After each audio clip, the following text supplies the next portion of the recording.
السلام علیکم ورحمۃ اللہ۔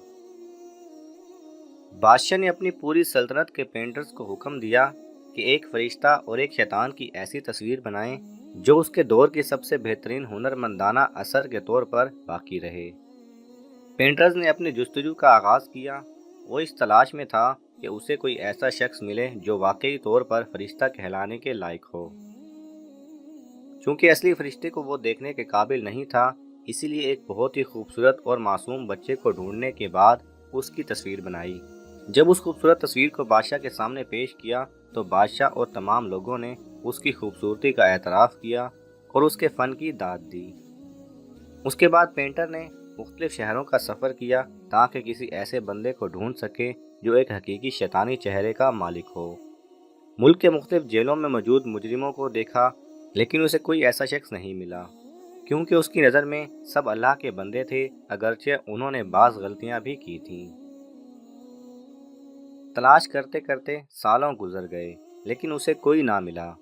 40 سال بعد جب بادشاہ نے احساس کیا کہ اس کی عمر کے آخری ایام ہیں تو اس نے پینٹر کو بلا کر کہا کہ کسی بھی صورت میں تمہیں جلد از جلد اس تصویر کو بنانا ہی ہوگا تاکہ میری زندگی میں ہی یہ کام سر انجام پائے۔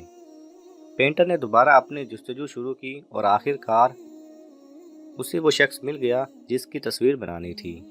ایک مست، بدصورت اور کریہ المنظر مجرم اپنے لمبے لمبے گندے بالوں سمیت کسی مخروبہ میں کھڑا تھا۔ اس کے پاس جا کر درخواست کی کہ ڈھیر سارے پیسوں کے بدلے میں وہ اسے اس بات کی اجازت دے تاکہ وہ بطور شیطان اس کی تصویر بنا سکے۔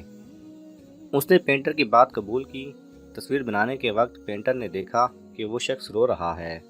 جب علت جاننے کی کوشش کی تو اس نے بتایا، میں وہی معصوم بچہ ہوں 40 سال پہلے جس کی تم نے فرشتہ والی تصویر بنائی تھی۔ آج میرے اعمال نے مجھے شیطان بنا دیا۔